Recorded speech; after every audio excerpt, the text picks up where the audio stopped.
नमस्कार स्टूडेंट्स, आज हम 1D का पोर्शन है मोशन अंडर ग्रेविटी के बारे में डिस्कस करेंगे।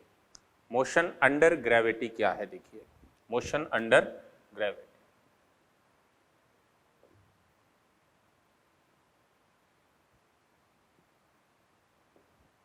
जब भी कोई बॉडी अर्थ की ग्रेविटी के अंदर गिरती है, उस केस में उसका एक्सेलरेशन ऑलवेज जी के इक्वल होता है ग्रेविटेशनल एक्सेलरेशन के। उस केस में बॉडी की मोशन को हम क्या कहेंगे? मोशन अंडर ग्रेविटी, जिसे फ्री फॉल मोशन भी कह देते हैं। फ्री फॉल का मतलब कहीं ये नहीं होता कभी भी कि u जीरो होना चाहिए, जरूरी नहीं है u जीरो हो या नॉन जीरो हो, लेकिन मोशन अंडर ग्रेविटी गिरनी चाहिए, उसे हम free fall motion. Free fall का मतलब होता है बॉडी का एक्सेलरेशन g के बराबर हो। ओके, अब इसमें दो तरह की मोशन होगी। एक डाउनवर्ड मोशन है। डाउनवर्ड मोशन में देखिए, मान लीजिए किसी बॉडी को u इक्वल टू 0 से ड्रॉप किया गया, उस केस में बॉडी नीचे की ओर गिर रही है, h हाइट नीचे गिरती है ग्राउंड पर, ग्राउंड से h हाइट से बॉडी को ड्रॉप किया गया है, बॉडी का एक्सेलरेशन नीचे को g। आप इसमें एक चीज ध्यान में रखें, ओरिजिन यहाँ से बॉडी मोशन स्टार्ट करती है, से ऊपर के सारे पैरामीटर पॉजिटिव लेना, नीचे के सारे नेगेटिव लेना। अगर ऐसा है, इनिशियल वेलोसिटी 0 है, तो वेलोसिटी आफ्टर t टाइम क्या होगा? वेलोसिटी आफ्टर t टाइम आपके पास क्या होगा? v equal to minus g t. Minus क्या रिप्रेजेंट करता है? डाउनवर्ड डायरेक्शन को रिप्रेजेंट कर। u प्लस ए टी होता है, a नीचे को है, a क्या था? माइनस जी था। मेरी बात क्लियर? डिस्प्लेसमेंट या डिस्टेंस क्या होगा? डिस्प्लेसमेंट की बात करें, displacement y equal to u t plus 1/2 80 square था। u 0 है, a माइनस जी है, तो y equal to minus 1/2 g t square. Okay, उसके बाद velocity after s displacement, s displacement के बाद वेलोसिटी देखेंगे तो v square equal to 0 minus 2gs। अब देखो, इन तीनों केसेस से आपके पास एक रिजल्ट आता है। यहां से अगर मैं देखूं, बॉडी जब ग्राउंड पर हिट करेगी, y इक्वल टू एच होगा, उस केस में t इक्वल टू टी ना, तो आपके पास क्या होगा? h भी क्या हुआ? माइनस एच, क्योंकि नेगेटिव में गिर रहा है, तो minus h equal to minus 1/2 g t square. तो t इक्वल टू आपके पास क्या आ गया? 2h/g का रूट। इसका मतलब जब भी किसी बॉडी को आप ड्रॉप करोगे, ग्राउंड पर पहुंचने में लगने वाला टाइम क्या होगा? √2h/g होगा। एक बात। दूसरी बात देखो, जब s equal to minus h है, उस केस में वेलोसिटी क्या होगी? प्लस 2gh, तो वेलोसिटी क्या हो जाएगी? √2g। इसका मतलब बॉडी की जो स्पीड है, जो वेलोसिटी है, तो वो कितने से ग्राउंड पर हिट करेगी? v equal to √2gh। अगर मैं हाइट की बात कर लूँ या डिस्टेंस की बात कर लूँ, distance travel in nth second. अगर nth सेकेंड की डिस्टेंस की बात करें, आपने Sn equal to u plus a/2 2n-1 पढ़ा था, तो आपके पास क्या है? u 0 है, a की वैल्यू क्या है? g, तो hn क्या हो गया? g/2 2n-1 हो जाए। अगर फर्स्ट सेकेंड की बात करें तो h1 होगा, सेकंड की बात करें h2 होगा, थर्ड की बात करें h3 होगा। इनकी डिस्टेंसेज देखें, फर्स्ट सेकंड में क्या हो गया? 2-1 1 g/2, दूसरे में क्या हुआ? 2 × 2-1 3g/2, तीसरे में क्या हुआ? 5g/2।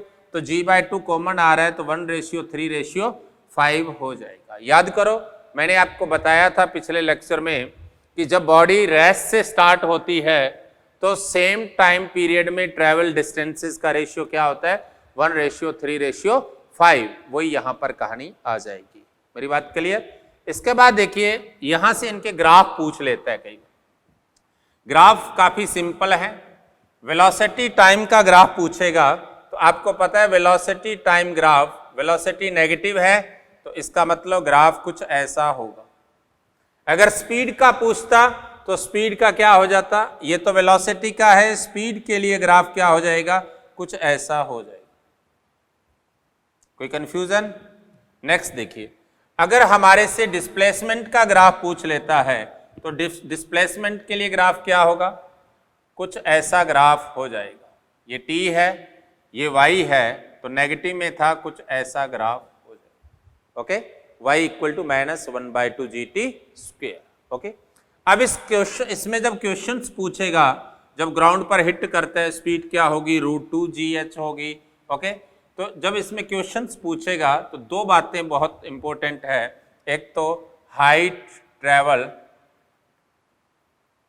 इन t टाइम कितनी होगी, h इक्वल टू 1/2 GT²। एक होगा height travel in nth second, वो क्या होगा, hn equal to g/2 2n-1 होगा। दोनों अलग अलग हो। बॉडी को जब ड्रॉप किया जाता है पहले सेकंड में ऑलवेज कितना गिरती है, g/2, दूसरे में 3g/2, तीसरे में 5g बॉडी 0 से 1 second, 2 second, 3 second, first second में g/2, सेकेंड सेकेंड में 3g/2, थर्ड सेकेंड में 5g/2 डिस्टेंसेस ये नीचे गिरती है। मेरी बात क्लियर। अब देखें, अगर हम यहाँ से इस बॉडी के लिए, अगर हम यहाँ से इन बॉडीज के लिए मोशन का एनालिसिस करें, क्वेश्चंस का एनालिसिस करें, तो किस टाइप के क्वेश्चंस आपसे वो पूछेगा। पहली बात मैंने वहाँ आपको बताया था कि बॉडी सेम डिस्टेंस में टाइम जो लेती है उनका रेशियो क्या होता है, वही यहाँ बन जाएगा। अगर ये h है, ये h है, ये h, उस केस में इसमें टाइम t1 है, इसमें t2 है, इसमें t3, तो आप कह सकते हैं t1 ratio t2 ratio t3, जो वहाँ पड़ा था 1 रेशियो √2 - 1 रेशियो √3 - √2 रेशियो। ओके, दूसरी बात देखिए, मान लो ऐसा कहीं केस आ जाए कि बॉडी की ये टोटल मोशन थी, बॉडी 0 से यहाँ से ड्रॉप की थी, v से बॉडी ग्राउंड पर हिट कर रही है, ये आपके पास h था, ये मिड पॉइंट है। ओके, यहाँ का मिड पॉइंट की वेलोसिटी पूछ ले, ये टाइम t1 t2 है, तो आप यहाँ से क्लियर दिख रहा है ना, t1/t2 क्या होगा, 1/√2 या आप कह सकते हैं t2 क्या होगा, √2 - 1 t1 होगा। ओके, कोई कंफ्यूजन। और आपको ये भी पता है यहाँ से t1 + t2 क्या होगा, √2h/g होगा, जो इसका टोटल टाइम होता है। दूसरा, अगर यहाँ स्पीड की बात कर लेता है तो स्पीड क्या होगी, आपको पता है मिड पॉइंट की स्पीड क्या होती है, इनिशियल पॉइंट की स्पीड के स्क्वायर के सम का हाफ होती है। इनिशियली क्या थी, 0 + v²/2 का रूट, ये क्या हो गया, vb हो जाएगा। तो अब vb को क्या लिखोगे, v/√2। इसका मतलब आप कह सकते हैं कि जो मिड पॉइंट की वेलोसिटी है वो जिससे हिट करती है उसका क्या होगी, 1/√2 टाइम्स होगी। मेरी बात क्लियर। अब देखिए इस पर कुछ क्वेश्चंस देखिए, एक सिंपल सा क्वेश्चन देखिए पहले।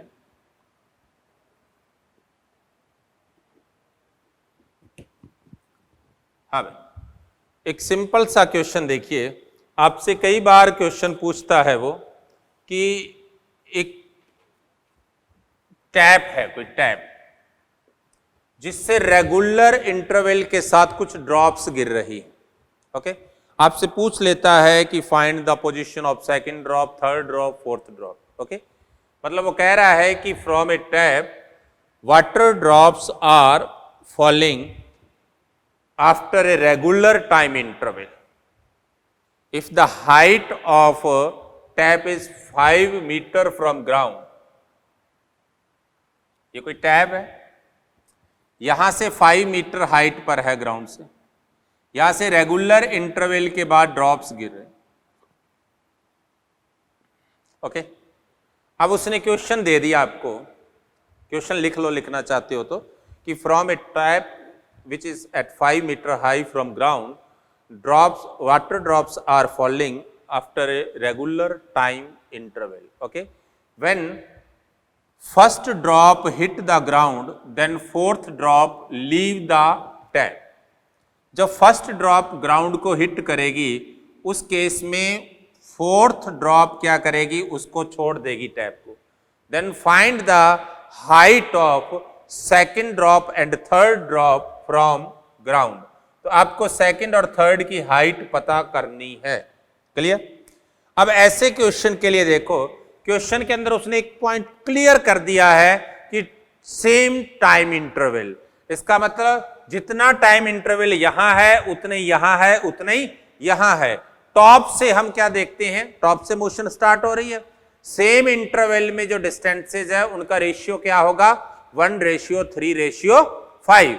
तो इसका मतलब ये डिस्टेंस मान लो मेरे पास क्या है x, ये डिस्टेंस क्या होगी 3x और ये डिस्टेंस क्या होगी, क्यों? बिकॉज अभी पढ़ा था in same time interval the ratio of travel distances are 1:3:5। ये 5x है, ये 3x है, ये क्या होगी 5। टॉप से देखेंगे। ओके, पहली हाइट पहले सेकंड की हाइट g/2 होती है, x g/2 नहीं है, ध्यान रखना। ओके, इन तीनों का सम आपके पास क्या है, x + 3x + 5x = क्या है 5। तो कितना हो गया आपके पास ये 9x = 5। इसका मतलब x की वैल्यू क्या आ गई आपके पास 5/9 मीटर आ गई। तो आपके पास सेकंड की हाइट क्या होगी, h2 = कितनी है ग्राउंड से हाइट 5x, तो कितना आ गया 25/9 मीटर हो जाएगी। क्लियर? थर्ड की देखिए h3 क्या है 5 + 3 8x है, तो आप लिख सकते हैं 40/9 मीटर हो जाएगी। मेरी बात क्लियर? तो आप कहने का मतलब जब आपके पास रेगुलर इंटरवल के बाद टैप से गिरने वाली ड्रॉप्स की बात करेगा, उस केस में आप सिंपली कह सकते हैं कि जब वो गिर रहे हैं तो उस केस में फर्स्ट का डिस्टेंस, सेकंड का और थर्ड का, इनका रेशियो क्या होगा 1:3:5। मान लो 5 ड्रॉप होती तो ये फिफ्थ होती, फर्स्ट यहां होती तो x 3x 5x 7x होती। मान लो 3 ही होती, यहीं पर कहानी खत्म हो जाती, तो 1 और 2 x + 3x होगी। तो आपने उसके अकॉर्डिंग ऐसे क्वेश्चंस को डिफाइन करना है। मेरी बात क्लियर? नेक्स्ट क्वेश्चन देखिए। नेक्स्ट ऐसा ही एक और क्वेश्चन है, आपको क्वेश्चन में देता है, क्वेश्चन लिख लीजिए, मैं बोल देता हूं, लिखिए। A body is released from a height h, a body is released from a height h. After 2 seconds, another body is released from same point. After 2 seconds, यहां से t = 0 पर फर्स्ट फेंक दी, जब ये यहां आ गई थी 2 सेकंड पर, तो यहां से दूसरी बॉडी रिलीज को। Okay, after 2 seconds, second body is released from same point, then find the distance between two bodies after 2 seconds. After 2 seconds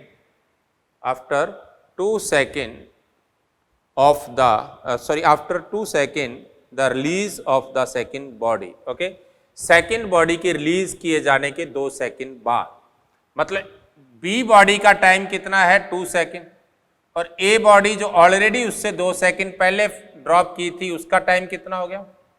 मान लो ए बॉडी यहां पर है और बी बॉडी कहां है, जो बी बॉडी है इसका जो टाइम लगा है वो कितना लगा है टीबी = 2 सेकंड, और जो ए बॉडी है उसका टाइम कितना लगा है आपके पास टी = 4 सेकंड। आपको ये डिस्टेंस पूछी है h, तो आप h को क्या लिखोगे HA माइनस HA के लिए क्या लिखोगे 1/2 g(T)A² और माइनस 1/2 g(TB²). आपके पास 1/2 g(TA) कितना है 4 सेकंड 16, और b कितना है 2 सेकंड 4, 12 कितना आ गया 6g आ गया। g की वैल्यू 9.8 रख करके आप इसका रिजल्ट निकाल सकते हैं। नेक्स्ट क्वेश्चन देखिए। हाँ भाई, नेक्स्ट क्वेश्चन देखो।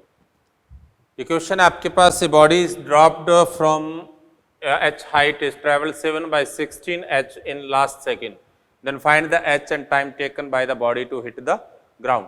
देखिए यहां से आपने किसी बॉडी को ड्रॉप किया था, इसकी टोटल हाइट h है और ये अपने लास्ट सेकंड में जो डिस्टेंस ट्रेवल कर रही है ये कितना है 7/16 है।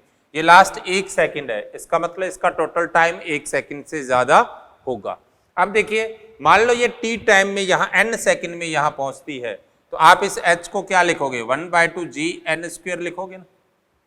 तो आप क्या लिख सकते हो, आपको hn इक्वल टू दिया है 7/16 hn क्या होता है g/2 2n-1 equal to 7/16 into क्या हो गया 1/2 gn। 1/2 g से g/2 कैंसिल हो गया तो क्या आ गया 7n² equal to 32n-16। 7n² minus 32n और प्लस 16 इक्वल टू 0 हो जाएगा। यहाँ से n को निकाल लेना, n की दो वैल्यू आएगी, एक वैल्यू 1 से ज़्यादा होगी, दूसरी वैल्यू इसकी क्या होगी 1 से कम होगी। कम वाली वैल्यू आप नहीं ले सकते, ज़्यादा वाली वैल्यू आपका रिजल्ट आ जाएगी। मेरी बात क्लियर? तो उससे आप इसका n निकाल लोगे। आपसे हाइट टाइम पूछा है, टाइम n आ जाएगा, हाइट आपसे पूछी है 1/2 gn², निकाल लेना। मेरी बात क्लियर? नेक्स्ट क्वेश्चन देखो। इस क्वेश्चन में देखिए आपको दिया है कोई बॉल को ड्रॉप किया गया किसी बिल्डिंग से, टॉप से ड्रॉप किया गया है और ये बिल्डिंग 5 सेकंड में यहाँ एक विंडो है उसको क्लियर कर लेती है। इस विंडो की हाइट दी है 4.9 मीटर और इस विंडो से ऊपर बिल्डिंग की हाइट आपसे पूछेगी। अब देखो यहां से जब ड्रॉप करोगे बॉडी को तो यहां उसकी कुछ ना कुछ वेलोसिटी होगी ना v0। अब ये v0 से इसको क्लियर करेगी। फर्स्ट तो अपन v0 की बात करें, v0 क्या होगा √2 gh ना, ओके क्योंकि h हाइट से जब बॉडी नीचे आएगी then velocity will be √2 gh। And window के लिए बात करें अगर अपन, विंडो के लिए velocity downward, acceleration downward, displacement downward, तो आपके पास s इक्वल टू क्या होता है ut प्लस 1/2 at²। हम यहां से कह सकते हैं ये हाइट कितनी है -4.9 नीचे को थी, इक्वल टू t टाइम आपको दिया है 0.5 सेकेंड। तो ये v0 नेगेटिव क्यों लिया, क्योंकि नीचे की ओर है, -1/2 g कितना हो गया 9.8, नेगेटिव क्यों लिया नीचे को था, t कितना है 1/2 का स्क्वायर 1/4, माइनस माइनस कैंसिल हो जाएंगे। आपके पास क्या आया देखिए v0/2 इक्वल टू 4.9 माइनस ये 4.9 हो गया 4.9/4। इसको आप सिंप्लीफाई करेंगे 3 × 4.9/4 आ जाएगा। ओके मैंने इसे कैंसिल कर दिया, ये 4.9 आ गया। ओके तो 4.9/4 इधर इसको लिखेंगे आगे जाकर, ये ऐसा हो। ओके आपके पास 2 से 2 कैंसिल हो गया, आपके पास v0 कितना आ गया 3 × 4.9/2 आ जाएगा। बट v0 होता कितना है √2 gh होता है, तो आप इसे लिख सकते हैं √2 g। आप इसका स्क्वायर कर देंगे 9 × 4.9 × 4.9/4 इक्वल टू 2 × 9.8h। इसे आप कैंसिल कर दोगे, ये 2 टाइम्स हो जाए। ओके इसको आप इधर लाओगे आपके पास कितना हो गया h इक्वल टू कितना हो गया 9 × 4.9/4 16। आप इसे डिफाइन कर निकाल लेना, आपके पास इसका रिजल्ट आ जाएगा। ओके ये डाउनवर्ड मोशन की बात थी। अब अगर आप किसी बॉडी को ग्राउंड से ऊपर की ओर फेंकते हैं उस केस में बॉडी की मोशन कैसी रहेगी हम उसकी बात करेंगे। ओके मान लो आप बॉडी को नीचे से ऊपर की ओर प्रोजेक्ट करते हैं, उस केस में क्या क्या पैरामीटर्स रहेंगे, कैसे कैसे मोशन होगी, हम इन सभी बातों का यहाँ अध्ययन करेंगे, स्टडी करेंगे। क्या आएगा देखिए, आपके पास कोई बॉडी है, इसको आप ग्राउंड से किसी वेलोसिटी से प्रोजेक्ट कर रहे हैं u से। ये बॉडी पहले ऊपर जाएगी, ग्रेविटी के कारण यहाँ जाकर रेस्ट में आ जाएगी, फिर वापस आकर ग्राउंड पर हिट करेगी। यहाँ जाकर इसकी वेलोसिटी क्या होगी 0। बॉडी पर एक्सेलरेशन नीचे की डायरेक्शन में है, वेलोसिटी ऊपर की डायरेक्शन। जब आप इसकी मोशन की इक्वेशंस लिखेंगे, वेलोसिटी आफ्टर t टाइम के लिए u माइनस gt लिखोगे। माइनस क्यों, एक्सेलरेशन नीचे को है, वेलोसिटी ऊपर को। आफ्टर t टाइम इसका हाइट कितनी हो जाएगी ut माइनस 1/2। h हाइट पर वेलोसिटी क्या हो जाएगी v² u² माइनस 2gh। और nवें सेकंड में ट्रेवल डिस्टेंस क्या होगी, u minus g by two n minus 1 हो जाएगी। ओके, ये आपके पैरामीटर्स आ जाएंगे। डायरेक्ट फॉर्मूला में वैल्यू रखी है, a इक्वल टू माइनस जी रखा है और कुछ नहीं किया। कौन सी इक्वेशन, जो मोशन की अपन ने 4 इक्वेशन पिछले लेक्चर में पढ़ी थी। क्लियर। अब देखिए, अब हमारे पास इन पैरामीटर्स से क्या क्या रिजल्ट आ सकते हैं। अगर बॉडी को टॉप तक जाने में लगा टाइम TA हो, TA क्या है, टाइम ऑफ असेंट, असेंट जो है ऊपर जाने का टाइम, टाइम ऑफ डिसेंट नीचे आने का टाइम, TA क्या है, टाइम ऑफ असेंट। अगर T इक्वल टू TA है तो तब वेलोसिटी 0 हो जाएगी। ओके, और अगर वेलोसिटी 0 होगी तो आप फर्स्ट इक्वेशन से देखेंगे TA इक्वल टू क्या होगा, U बाय, जब भी आप किसी बॉडी को u वेलोसिटी से प्रोजेक्ट करेंगे, हाईएस्ट पॉइंट तक जाने में बॉडी का टाइम कितना लगेगा, TA equal to u by g लगेगा। मेरी बात क्लियर। सेकंड देखिए, मैक्सिमम हाइट कितनी होगी। आप कह सकते हैं जब h equal to capital H होगा, वेलोसिटी क्या हो जाएगी, 0। तो आप देख सकते हैं 0 equal to u square minus 2g h, तो आप लिख सकते हैं h equal to u square by. अगर हम टाइम ऑफ फ्लाइट की बात करें तो टाइम ऑफ फ्लाइट, ये फॉर्मूला याद रख लेना जितने भी मैं बता रहा हूं, क्योंकि प्रोजेक्टाइल में नहीं बताए जाएंगे, सीधा बताए जाएंगे, डायरेक्ट ये एक्सप्लेन नहीं करूंगा। ओके, टाइम ऑफ फ्लाइट क्या है, देखिए जब t इक्वल टू टी होगा तब h इक्वल टू 0 हो जाएगी। क्यों, टाइम ऑफ फ्लाइट का मतलब बॉडी जाकर वापस ग्राउंड पर आई है, जब ये वापस यहीं आ जाएगी तो ग्राउंड से इसकी हाइट क्या होगी, 0। तो उस केस में सेकेंड इक्वेशन से आप लिख सकते हैं 0 equal to u t minus 1 by 2 g t square, तो t की वैल्यू आ जाएगी 2u बाई जी, जिसे आप लिख सकते हैं double of time of ascent.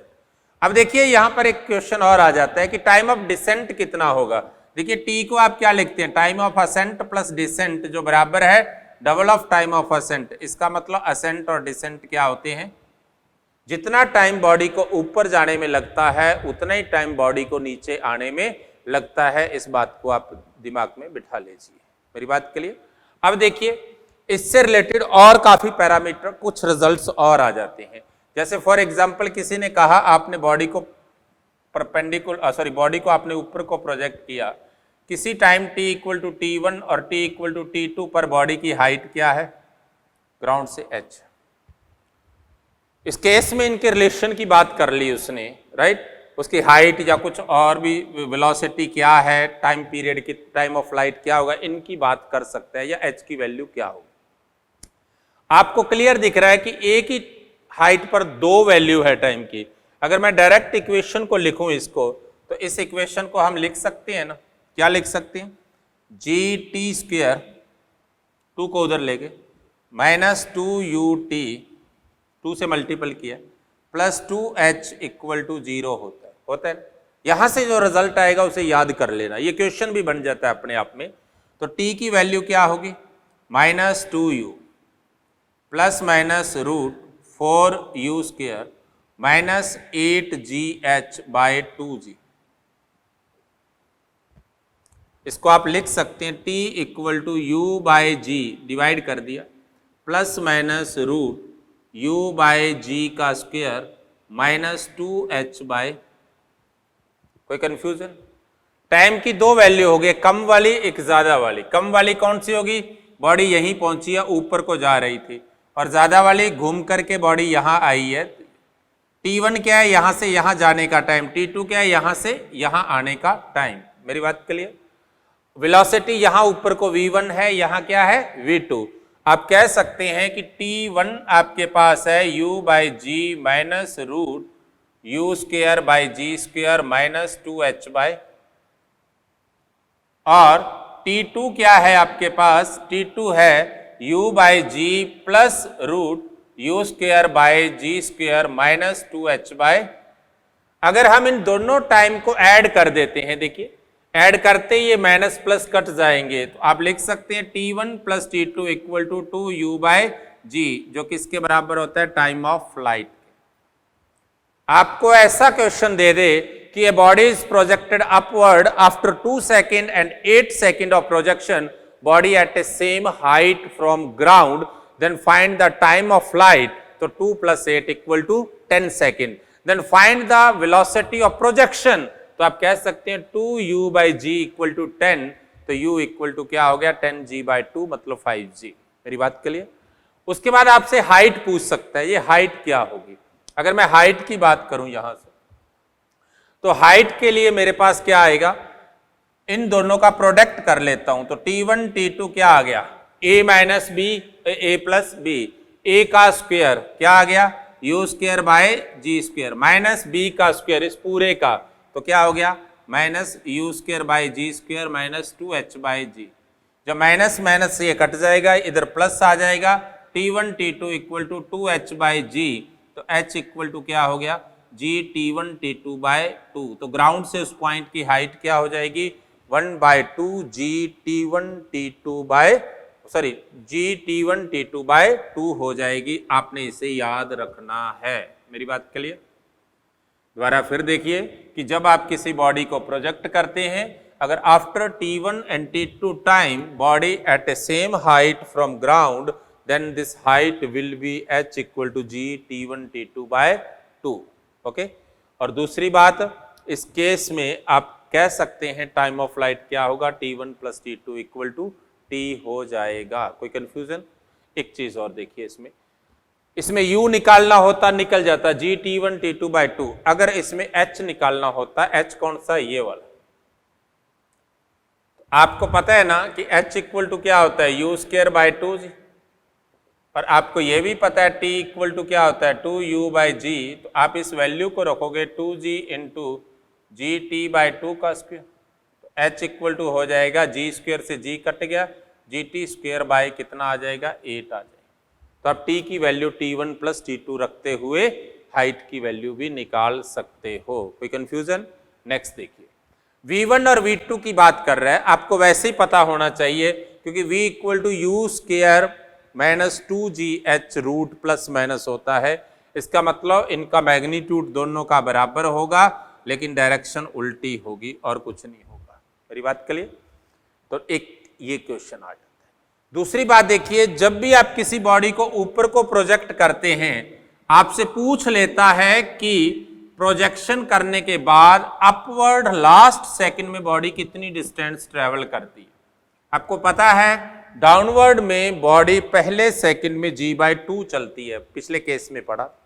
क्यों? क्योंकि डाउनवर्ड मोशन है जो इसकी downward motion free fall motion, इसमें पहले सेकंड में ये g/2 चलती है। ऊपर को जाने वाले लास्ट सेकंड में कितनी चलेगी? ऊपर तक जाने का टाइम कितना है u/g, n इक्वल टू अगर u/g हो तो hn कितना होगा u minus g/2 2n minus 1, तो क्या लिखोगे u minus g/2 2u/g minus 1, इसका अंदर प्रोडक्ट करेंगे u g2 से कट गया u minus minus plus g/2, तो hn कितना आ गया। इसका मतलब बॉडी अपने ऊपर की मोशन के लास्ट सेकंड में भी कितनी डिस्टेंस चलती है g/2। u की वैल्यू कुछ भी क्यों ना हो, चाहे 10 मीटर पर सेकंड से 20 से 30 से जितनी मर्जी हो, अपने मोशन अपवर्ड मोशन के लास्ट सेकंड में बॉडी ऑलवेज कितनी डिस्टेंस चलती है g/2। मेरी बात क्लियर?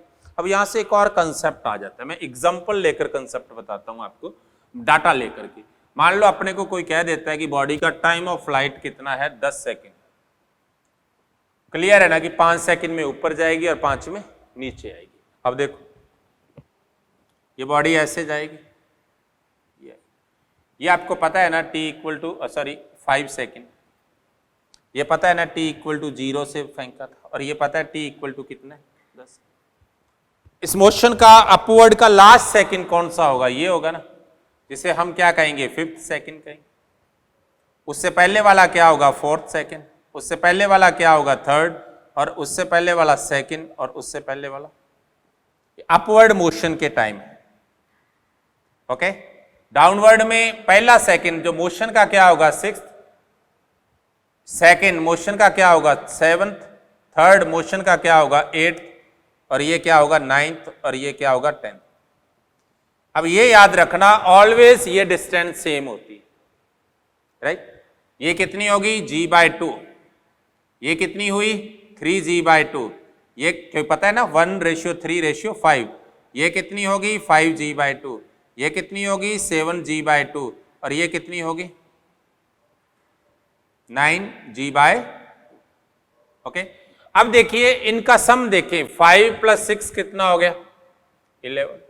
इनका सम देखें 4 + 7 क्या हो गया। इनका सम देखें 3 + 8 कितना हो गया। इनका सम देखें 2 + 9 कितना हो गया। और इनका देखें 1 + 10 कितना हो गया।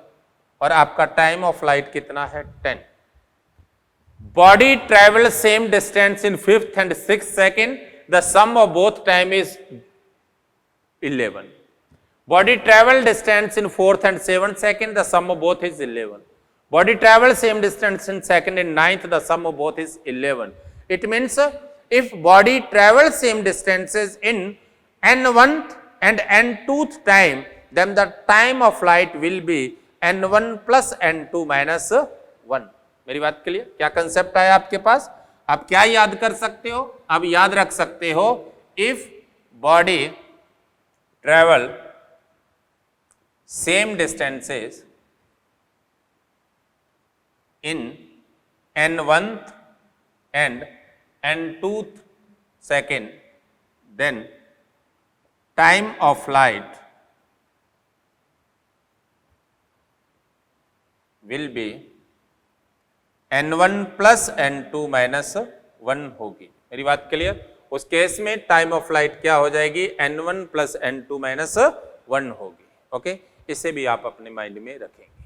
ओके, ये कुछ मोशन थी जिसके बारे में हमने बात की। इससे रिलेटेड क्वेश्चंस आएंगे, क्वेश्चंस अपन फिर करेंगे। एक कंसेप्ट मैं आपको और बता दूं, आपको पता लग ही गया है किसी सेम हाइट पर जितनी वेलोसिटी ऊपर को होती है उतनी नीचे को। इसका मतलब जिस वेलोसिटी से बॉडी को प्रोजेक्ट किया था, सेम वेलोसिटी सेम स्पीड से बॉडी हिट करती है, डायरेक्शन चेंज हो जाएगी। पहले अपवर्ड थी फिर डाउनवर्ड हो जाएगी। मेरी बात क्लियर? दो तरह की मोशन और आ जाती है, फिर एक साथ सभी क्वेश्चंस कर लेंगे अपने। दो तरह की मोशन कैसी होती है, देखिए आप किसी h हाइट से एक तो बॉडी को ऊपर को प्रोजेक्ट करते हैं किसी वेलोसिटी u से, एक आप किसी h हाइट से बॉडी को नीचे को प्रोजेक्ट करते हैं u वेलोसिटी। ये दो तरह के केस और आते हैं। इस केस में आपसे टाइम ऑफ फ्लाइट पूछ लेता है, तो बॉडी ऊपर जाएगी फिर डेफिनेटली ग्राउंड पर आएगी। आपके पास ये मान लो उसने h0 हाइट दी है,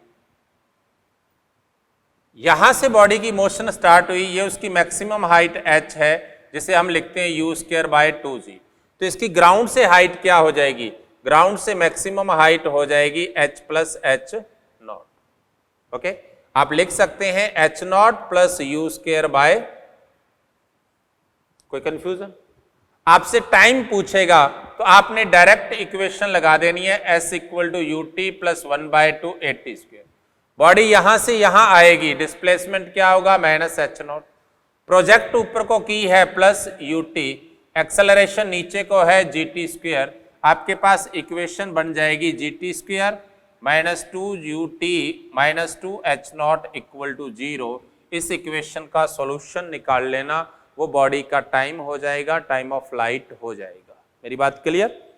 इसमें देखो, इसमें जब टाइम की बात करता है, ओके, इसमें जब इसमें टाइम निकालना पड़े तो कैसे निकाल लोगे?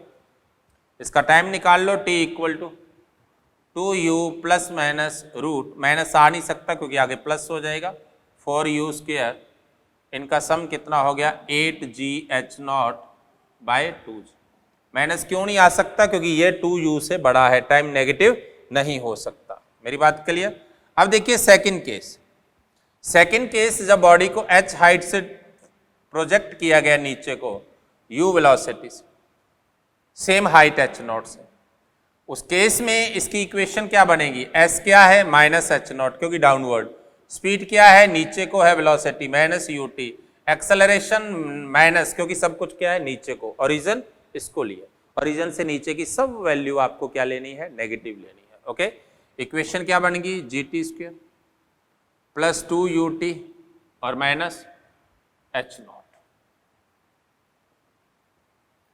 टाइम क्या हो गया इसका? टाइम हो जाएगा -2u + रूट, माइनस आ नहीं सकता क्योंकि सब कुछ माइनस हो जाएगा, टाइम कभी नेगेटिव नहीं हो सकता। तो उस केस में आपके पास यहां से क्या रिजल्ट आगे जाएगा, देखिए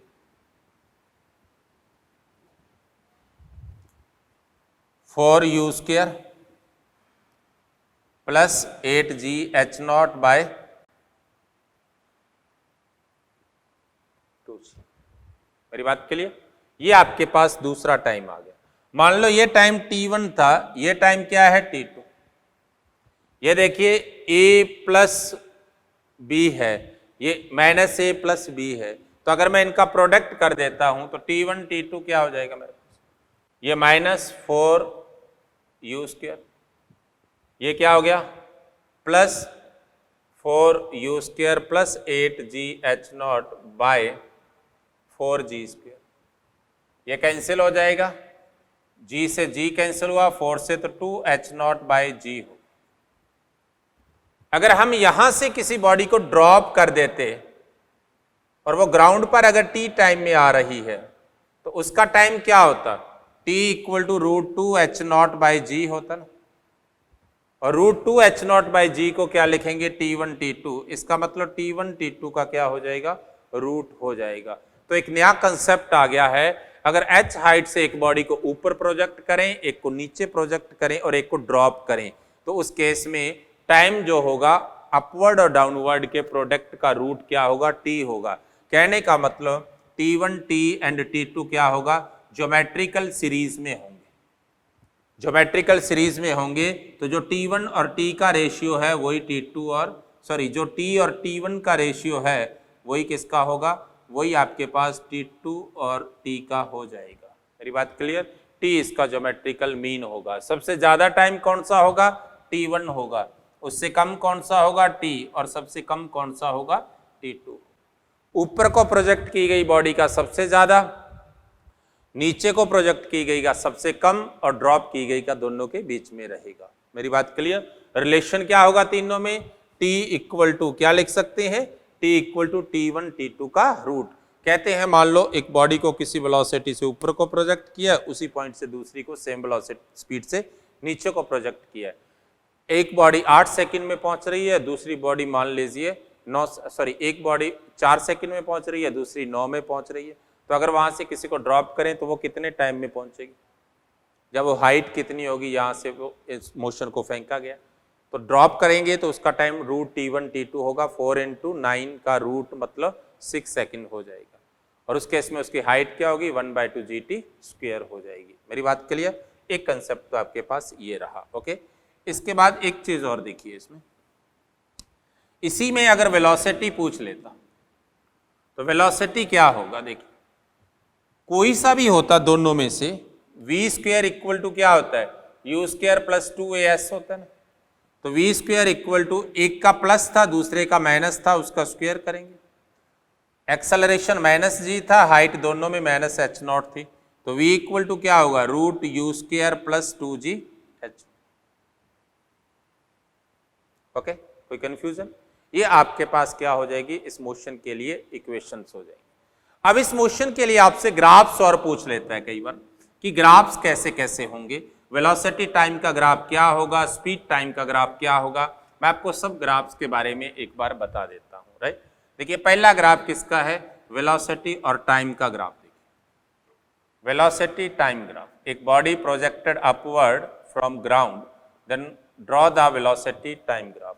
आपने किसी बॉडी को u वेलोसिटी से प्रोजेक्ट किया था, आफ्टर t टाइम वेलोसिटी क्या थी, u-, तो ग्राफ कुछ ऐसा था। आपने +u से प्रोजेक्ट किया था, किसी टाइम u/g पर बॉडी हाईएस्ट पॉइंट पर थी, यहाँ वेलोसिटी क्या होगी, 0।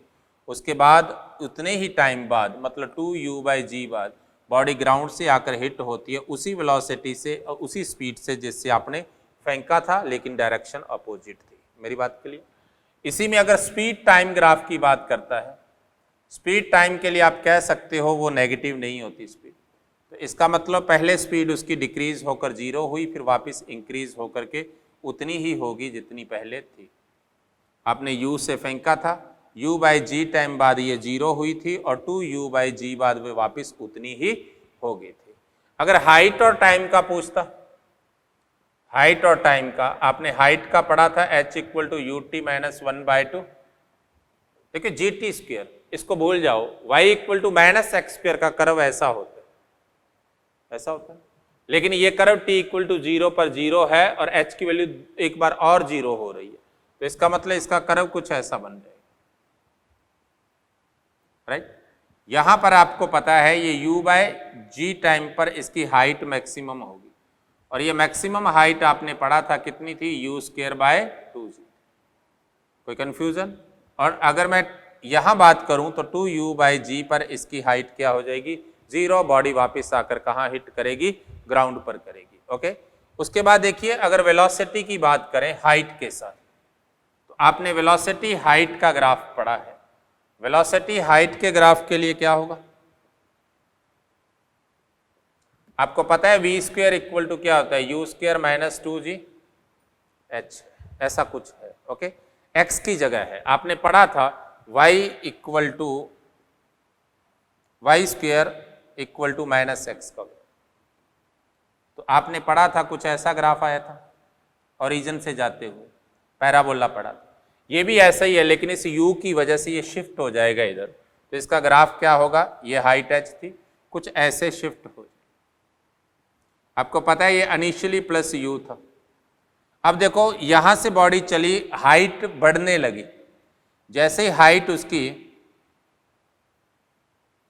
हाइट इसकी इंक्रीज होने लगी, और जैसे ये height u square bye 2g हुई, तो उस केस में बॉडी की मोशन की डायरेक्शन बदल गई, मतलब वेलोसिटी की डायरेक्शन नेगेटिव होगी, हाइट डिक्रीज होने लगी, ओके। तो बॉडी आकर के ग्राउंड पर हिट हुई। ये अपवर्ड मोशन को रिप्रेजेंट कर रहा था, और ये वाला पार्ट जो ग्राफ का था ये डाउनवर्ड मोशन को रिप्रेजेंट कर रहा था। मेरी बात क्लियर? एक अपवर्ड मोशन को रिप्रेजेंट कर रहा है, एक आपका डाउनवर्ड मोशन को रिप्रेजेंट कर रहा है। ये वेलोसिटी और हाइट का कर्व हो जाएगा, ओके। इस तरह से ये आपने सारे कर्व्स देखने हैं। मेरी बात क्लियर? एक लास्ट कंसेप्ट और है जो इस टाइप का आपके पास आ जाता है कि जब भी आप किसी बॉडी को ड्रॉप करते हैं, कई बार क्वेश्चन आ जाता है बलून से रिलेटेड, हम कराएंगे आपको, कल की क्लास में हम करेंगे, आज कर नहीं पाएंगे। ऐसा क्वेश्चन आ जाता है कई बार आपके पास कि व्हेन, नॉट डाल करके लिख लेना, when a body is dropped from a moving frame,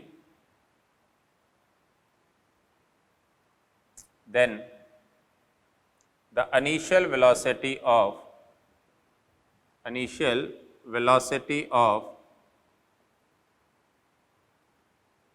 dropped body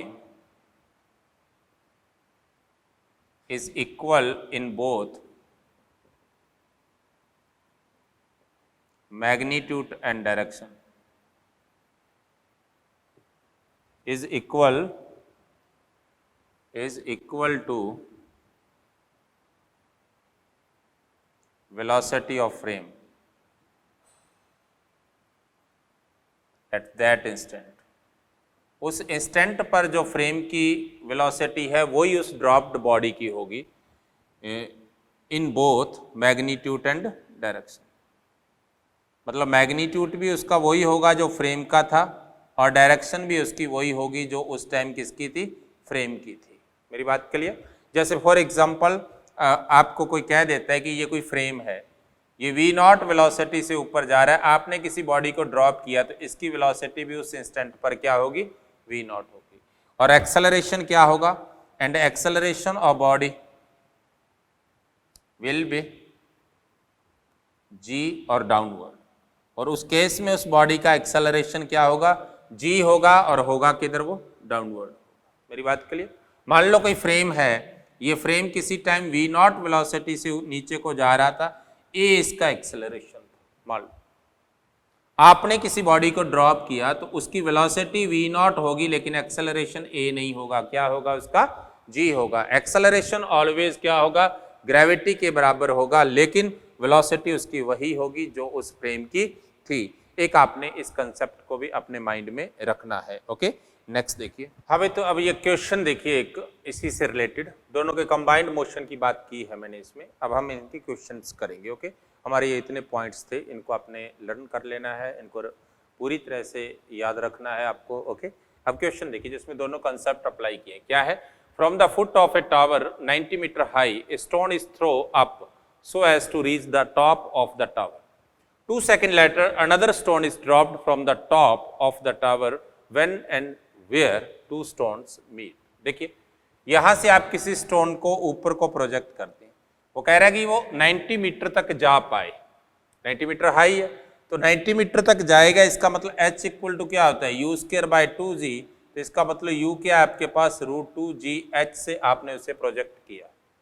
एक बात, अब जैसे इसको प्रोजेक्ट किया था 2 सेकंड बाद, t इक्वल टू 2 सेकंड पर एक स्टोन नीचे से ड्रॉप कर दिया और इसके t टाइम बाद यहां पर दोनों मिल रहे हैं, तो इसको आए हुए कितना टाइम हो गया, t-2, और इसको गए हुए कितना टाइम हो गया, t, क्योंकि इसके 2 सेकंड बाद उसको ड्रॉप किया है। ये अभी प्रोजेक्ट किया जब ये यहां था तब इसको ड्रॉप किया, इसके t टाइम बाद, तो इसका कितना हो गया, t-2।